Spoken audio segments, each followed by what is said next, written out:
¿Cómo están ustedes? Muy buenas noches, bienvenidos a Tolerancia Cero. De inmediato presento a nuestros contertulios panelistas. Fernando Villegas, muy buenas noches. Buenas noches, Matías. Felipe Bianchi, muy buenas noches. Matías, buenas noches.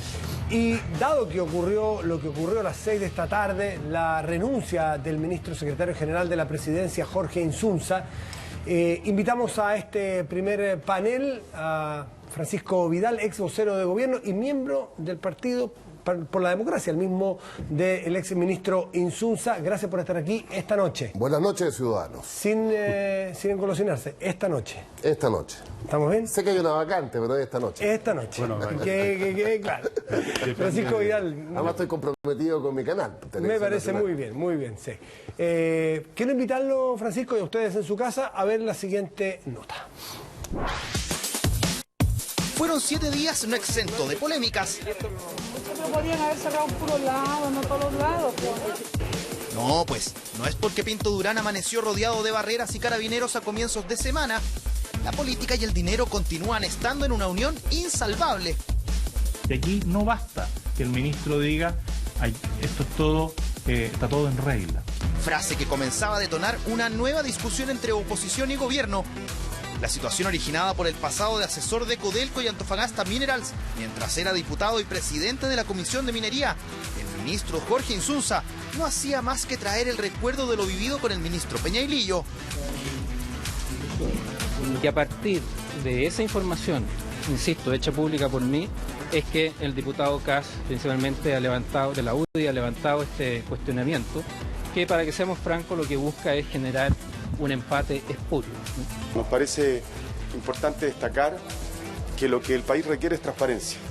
Lo que el país requiere es que esta información o toda la información que tenga que ver con la actuación de sus instituciones sea pública, y eso es exactamente lo que hizo el ministro Insunza. Asesorías que al menos las realizadas a Codelco fueron canceladas. En total, $1 millón. Codelco fue uno de mis clientes y Codelco es una empresa que a mí me importa, porque es la principal empresa del país. El ministro Peñailillo estuvo dando explicaciones durante varias semanas y nadie le creía. Y eso es algo que le está ocurriendo al gobierno. Para salir al paso de un tema que ya comienza a preocupar en el exterior, la presidenta tomó la palabra. Lo primero que en Chile yo no he dicho que haya habido corrupción, pero yo lo he dicho muchas veces, Chile no es un país corrupto. Puede haber actos de corrupción y esos son intolerables. Mientras esto comenzaba a conocerse, días previos y desde el Senado, se ponía el pie firme en el freno el proyecto de ley que limita la reelección de las autoridades. También conocíamos la declaración del senador de la UDI, Jaime Orpiz, en la polémica por pagos desde el 2009 al 2013, provenientes de Corpesca perteneciente al Grupo Angelini. Una especie de mesada de 2 millones de pesos, justo cuando en el Congreso se debatía la ley de pesca, también llamada Ley Longueira. Que jamás en mis votaciones he sido influido ni por las presiones ni por el dinero. ¿Corresponde seguir teniendo esta ley de pesca o debería derogarse? Muchas gracias. Pero los hechos de una semana acontecida siguieron sucediéndose hasta hace pocas horas, cuando en La Moneda habló el ahora exministro Jorge Insunza. Si la fe pública es vulnerada o puesta en duda, la soberanía siempre debe volver a su fuente. Bajo ese criterio, que me resulta elemental, le he presentado mi renuncia a la presidenta Bachelet. Elemental, mi querido Watson. Francisco Vidal, no es muy llamativo, no es muy noticioso porque se veía que ya estaba en un hilo, pendía de un hilo este ministerio, pero la diferencia con el ministro Peñailillo, que lo menciona ahí alguien en la nota, es que Peñailillo alargó su agonía en el ministerio, arrastrando a la presidenta un daño político enorme y sin contar toda la verdad. Creo que, no sé cómo lo habló usted, Insunza, por lo menos reconoce, él fue el que mostró los informes que lo terminan sacando, informes impresentables que siendo presidente de la Comisión de Minería, tenga asesoría de una de las grandes mineras privadas del país. Pero en fin, pero por lo menos él fue el que los mostró, no se los pillaron, y él no sale por la ventana, sale diciendo me voy porque cometí un error, no me di cuenta y no quiero arrastrar a la presidenta. ¿Cómo evalúa usted las diferencias justamente en los dos casos? Los dos miembros de Yo su lo veo partido. todo esto que estamos metidos como un proceso que requiere elevar los estándares cada vez más. Yo lo lamento mucho por él porque lo conozco mucho y le tengo mucho aprecio. Pero lo que hizo Insunza hoy día elevó el estándar y colocó en primera plana la responsabilidad política. Y creo que la declaración es impecable en todas sus partes. Y claro, deja un tema pendiente. La interpelación que le hace a la UDI. La UDI tiene un criterio muy restrictivo sobre esto y la UDI solamente apela a la responsabilidad penal o judicial. Aquí se elevó el estándar y en consecuencia, si suceden, ojalá que no, nuevos hechos de esta naturaleza, la responsabilidad política tiene el ejemplo del ministro Insunza. Pero ¿le parece que aquí por lo menos cautela, cuida un poco a la figura presidencial, que no la arrastra, no la daña, no la contamina? Se está hablando de Insunza, no se está hablando de Bachelet. En el caso de Peñailillo arrastró con verdades a media o no verdades, informes que decía que había mostrado y no había mostrado, y terminó contaminando a la presidenta, dejándola en una posición muy incómoda. ¿Se aprendió la lección? Yo por lo menos la aprendí, ojalá que mi gobierno también.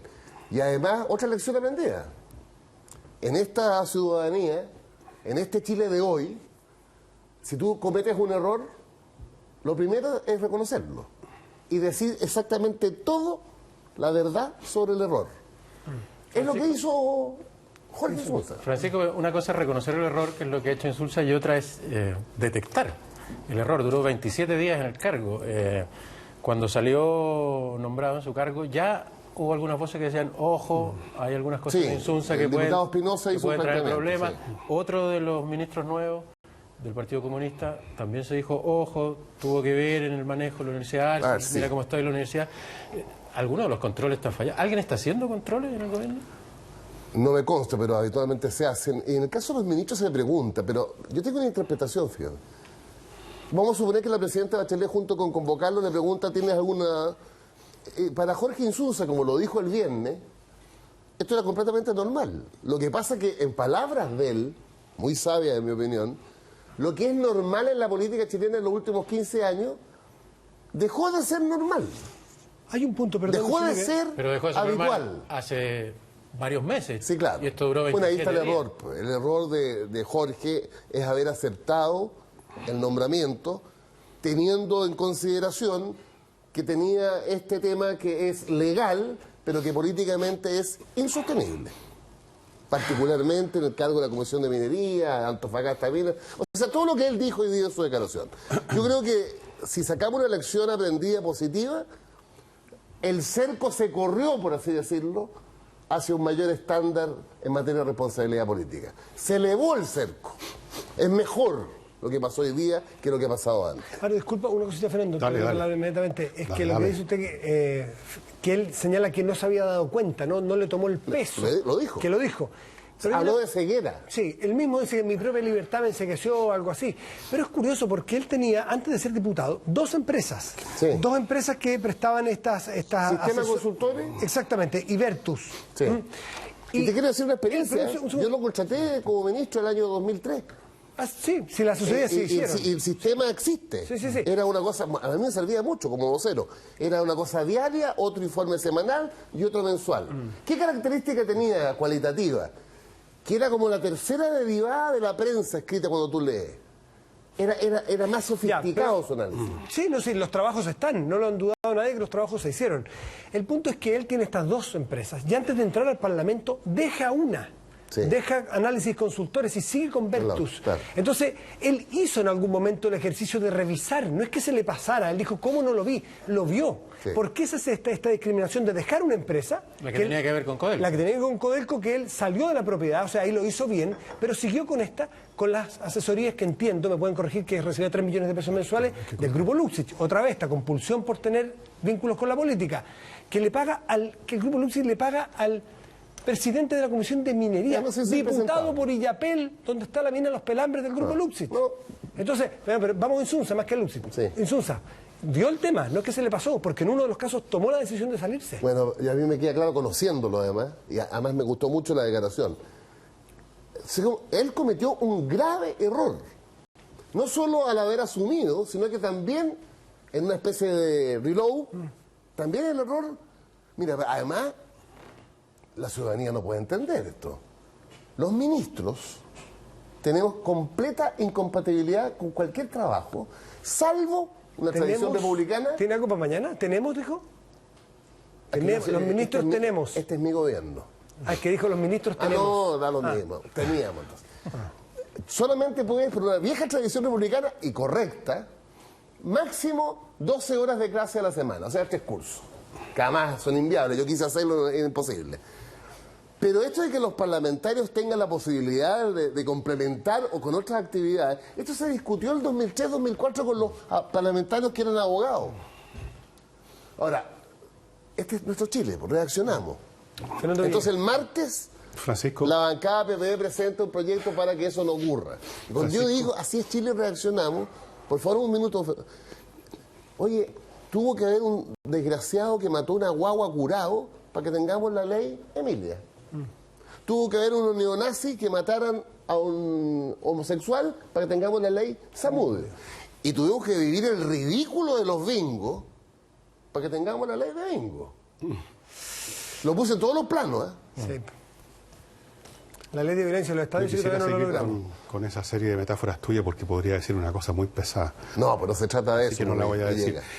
Yo quizá me estoy poniendo un poco cínico, pero fíjate que me está pareciendo que lo que es anormal en este país es la manera desaforada con que se está corriendo ese cerco de la normalidad a un extremo de un purismo que me parece a mí que cae ya casi en el delirio, como si la política fuese un asunto que se trata en la estratosfera entre filósofos discutiendo metafísica o teología, cuando la política no es otra cosa que la transacción de los asuntos humanos, los intereses humanos en un marco institucional dado.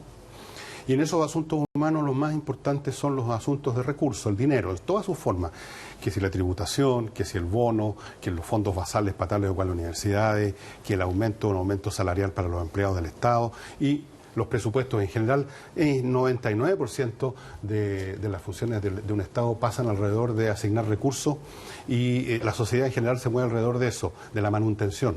Entonces a mí no me parece extraordinario, para serte bien franco, que si uno empieza a escarbar se encuentra con que los políticos, que también tienen que pagar cuentas, están en actividades que en un momento dado pueden toparse con, así desde el punto de vista, ¿no es cierto?, teórico, con las actividades políticas.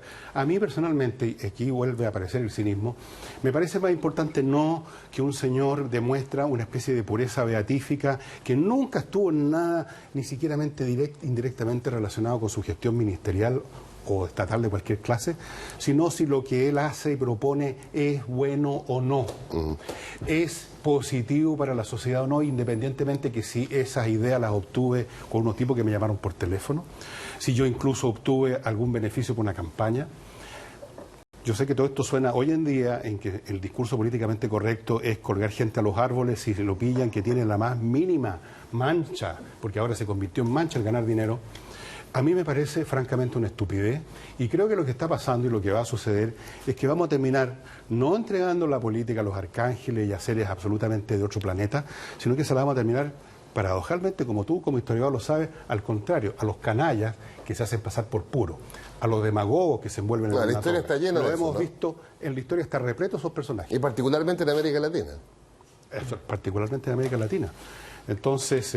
Claro, se corre el cerco, pero también es verdad, y eso que Chile es un país vanguardia en estas materias, pero en mi opinión, todo debe haber regulación, porque mira, en el caso de los parlamentarios y de los ministros, además quiero decirte, no es un problema de la plata, pero la remuneración siempre me ha dado vuelta esto a mí.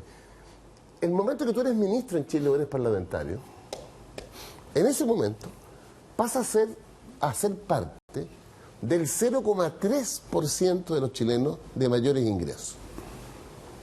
Porque de acuerdo al impuesto interno, los que pagan el 40%, o los que pagamos el 40% del tope, que se bajó al 35%, salvo para los ministros parlamentarios en la reforma tributaria, son 28.000 personas en Chile. Entonces también se produce un divorcio concreto de vida. Pero bueno, estoy de acuerdo, Fernando, contigo que extremar esto, porque pensar de que la política y la vida en todos los planos está de arcángeles es una falacia. Pero yo creo que Chile exige que no perdamos el privilegio que logramos tener en nuestra historia republicana. Sí, pero déjame hacerte una última pregunta, Francisco, y espero que te ponga una mano en el corazón, que está a este lado, por si acaso. Está a la izquierda. Si se te olvida. ¿Tú dirías que ese frenesí del chileno medio hoy en día por esa transparencia que llaman, que yo creo que usan mal el término, porque la transparencia es estar todo el tiempo mostrando lo que uno hace y no mostrándolo cuando te pillaron o cuando se revelaron las cosas, ¿no es cierto? Bueno, sí, claro.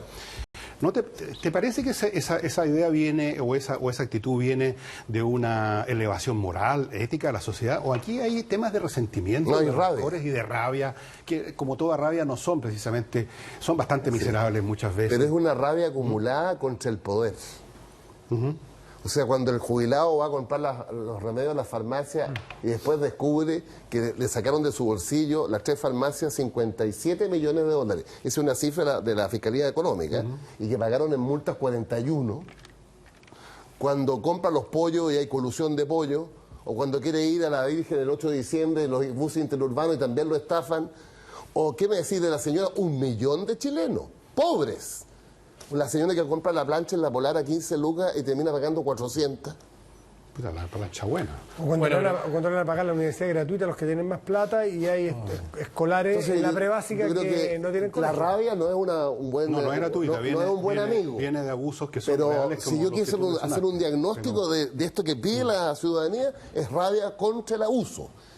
Y se ha abusado mucho. Pues. Sí, claro que sí. Y rabia justificada, y yo en eso vuelvo a estar en desacuerdo con Fernando. La lógica del marco legal es justamente para que en el juego de las platas no beneficie solo a los que tienen más plata. Mira, y pueden manejar exclusivamente ¿Cómo lo va a hacer radio, cómo Fernando? se maneja, cómo se maneja la cosa pública y cómo se maneja la cosa del partido. Si tú quieres dejar libre a que cada uno haga lo que quiera, yo quiero leer para hacer un poco de educación cívica, porque si no hablemos con pero Felipe, no hagas educación cívica. Felipe, aquí tiene la palabra. No, voy a hacer educación cívica. Matías, ordena esto. Perdón, voy a hacer educación cívica a tu costa. No, porque, por ejemplo, hay reglas que no se pueden romper.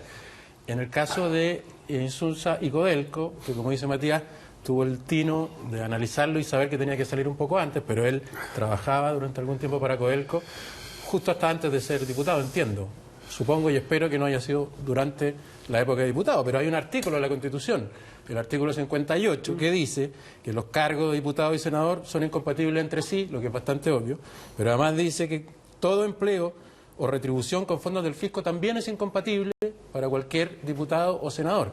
Entonces son reglas, Fernando, que hay que cumplir. Sí, pero, si tú las dejas libres, puede pasar cualquier cosa. Mira, hazle esta lección de educación cívica a los nenes de 5 o 6 años. No, porque acabas de decir una estupidez, Fernando. ¿Qué quieres que te diga? Yo creo que acabas de decir una estupidez, que todo tiene que ser así y que la gente es cínica cuando pide reglas. Lamentablemente, Felipe, la pasión o la insolencia no equivale a la inteligencia, aunque suenan parecidos. Yo en ningún momento he dicho que tienen que haber reglas. Sí, yo en ningún momento he dicho, yo en general no digo lo que tiene que haber o no tiene que haber, no me subo a esa... Déjame terminar. No me subo en un altar, ¿entendís tú?, de los discursos morales como haces tú. Yo simplemente observo que en la realidad, en la realidad de la vida, las reglas son necesarias, pero también hay que entender que en la sociedad de verdad y no las que te fabricas tú en tu cabeza. Las cosas funcionan de otra manera. Se trata de entender la realidad y no de darle lecciones a la realidad. Eso no es equivalente, como has dicho tú, a que yo esté proponiendo.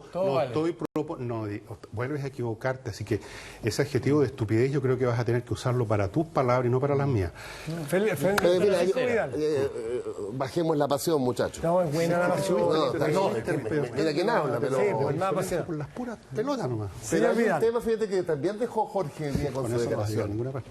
Y es el tema de la situación de la UDI. Yo veía a Lana Larraín, yo creo que Lana Larraín está haciendo un esfuerzo tremendo, porque incluso en la derecha hay una diferencia de cómo aproximarse al tema. RN, tú sabes que tiene el criterio, igual que el PP en este caso, militante formalizado, militante congelado, militante condenado, militante expulsado. Pero desde el punto de vista de la ciudadanía, a propósito de la rabia, da rabia. Sí, claro. Da rabia que Insunza tenga que renunciar por lo que hizo y por el error, Pero en paralelo hay 2 senadores que públicamente reconocieron la irregularidad y no pasa nada.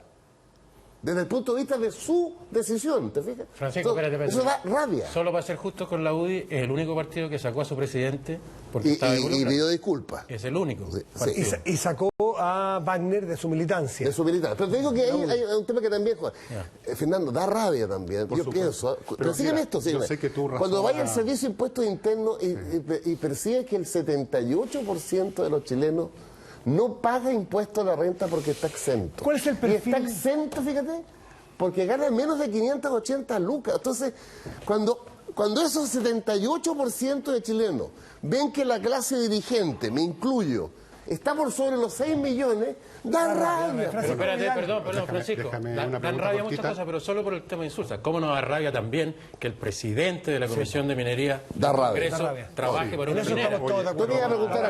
Pero me parece a mí, Francisco, que en el análisis de los asuntos humanos estar inspirado por la rabia es una soberana estupidez. No. Ahora, lo que es un dato de la realidad. Yo quiero decir a propósito de Escopeta es que hay un viejo refrán americano y también chileno que aquí algunos no conocen, parece, que es: no botemos la guagua junto con el agua sucia de la bañera. Con la bañera. Entonces, yo estoy diciendo, a pesar de lo que cree Felipe, que escuchó mal, yo no estoy proponiendo que decretemos aquí la ley de la selva. Estoy diciendo que, inspirados por rabias que han nacido de abusos como los que tú mencionas, inspirados a veces por una mecánica, una dialéctica discursiva que se va extremando per se llega a situaciones en las cuales ya no es posible incluso que un personaje que puede ser eficiente, eficaz y funcional... Claro, pase la rueda del... Claro, quiero preguntar de cosas cotidianas. Perfil del ministro que tiene. ¿Tiene que ser PPD? ¿El universo de búsqueda es un PPD? ¿El mejor PPD que tengamos? No tiene que ser. La atribución de la presidenta es total. Lo que sucede sí es que hay una tradición, no escrita. Desde el presidente Elwin, los ministros con oficina en la moneda son de los 3 partidos más principales, por así decirlo. Está bien. ¿Cuál es el perfil que requiere? Si fuera un PPD, ¿qué perfil y qué candidatos? La lealtad es clave. La lealtad con la presidenta, la lealtad con el programa, por así decirlo, y gestión. ¿Candidatos? ¿Eizaguirre? No, ahí no me meto porque... ¿Usted mismo? No. ¿Volver a sacar un parlamentario? No. ¿No más? No, yo creo que no. Claramente no. Déjame... Además, mira lo que terminó Jorge Insunza. Abandona su distrito para ir a La Moneda y dura 28 días. También mirémoslo desde el punto de vista personal, un desastre. Pues. Felipe, déjame agregar una rabia que está dando vueltas cierto rato y tiene que ver contigo. Dale. Cerrar los ojos para recibir plata de donde venga. Una estupidez. ¿Hiciste una autocrítica? Obvio. Eso es un mérito tuyo como periodista, que me fue encerrando, pregunta tras pregunta, y yo reventé. Y ahí viene mi cerrar de ojos, que es una estupidez. ¿Haber cerrado los ojos o haber contestado eso? Haber contestado eso y haber cerrado los ojos. Para mí, en la sociedad chilena, donde la política se financia hasta ahora por el sector privado y las grandes empresas, la clave, y esa sería la respuesta correcta a ti, que lo hiciste muy bien, era que el que pone la plata no ponga la música. Ese es mi límite. ¿Y de dónde venía el que ponía la plata? El Yernísimo. Eso fue una entrevista en Radio Duna, no aquí, hace cosa de un mes aproximadamente. Exactamente. Señor Vidal, muchas gracias por estar aquí. Oye, Felipe, muchas gracias. El próximo domingo vuelve a su programa usted y tendremos, espero, a lo mejor un nuevo panelista. Yo tengo una candidata. Tiene candidata, pero no está invitado usted a proponer candidata. Muy bien. Al programa. Señor Francisco, gracias como siempre. Gracias por la invitación. Pausa y volvemos. A la vuelta estará con nosotros el senador, expresidente del Partido Demócrata Cristiano, candidato presidencial o precandidato presidencial de la ADC, Ignacio Walker, a la vuelta aquí en Tolerancia Cero. Está en pre-campaña, Pre-campaña.